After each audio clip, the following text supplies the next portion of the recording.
नबी पाक सल्लल्लाहु अलैहि वसल्लम ने इरशाद फरमाया कि जिन लोगों को बेचैनी रहती है, घर में बेचैनी है, बेसकूनी है, हाँ टेंशन ही टेंशन है और नमाज पढ़ने को भी दिल नहीं चाहता, यानी बिल्कुल बेचैनी है, बेसकूनी जिंदगी गुजर रही है।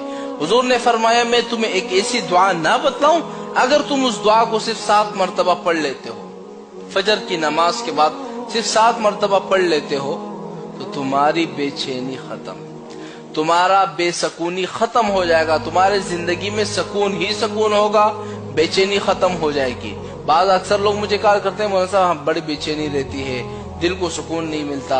ये वजीफा मैंने जिन जिन को बताया है 2 दिनों के बाद उन्होंने खुद कॉल किए, मौलाना साहब हमारी बेचैनी खत्म, बेसकूनी खत्म, घर में सुकून आ चुका है, हमारी जिंदगियों में सुकून आ चुका है।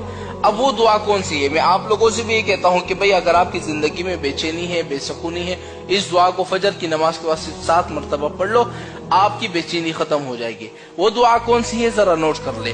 वो दुआ ये है, अऊदु अल्लाहुम्मा इन्नी अऊदु बिका मिन शर्रि नफ्सी व मिन शर्रि कुल्ली दाब्बतिन अंत आखिदुम बिनासियतिहा। ये वो दुआ है कि जो बंदा फजर की नमाज के बाद इसको 7 मरतबा पढ़ ले, हुजूर ने फरमाया उसकी बेचैनी खत्म, बेसकूनी खत्म, जिंदगी में सुकून ही सुकून आएगा।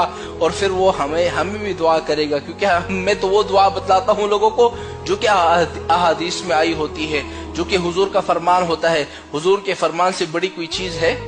ये एक चीज जो हुजूर ने फरमाया और वो ना हो, एक दफा आजमा के देख लो, 7 मरतबा ये दुआ सुबह के वक्त में पढ़ लो, आपकी सारी बेचैनी बेसकूनी खत्म।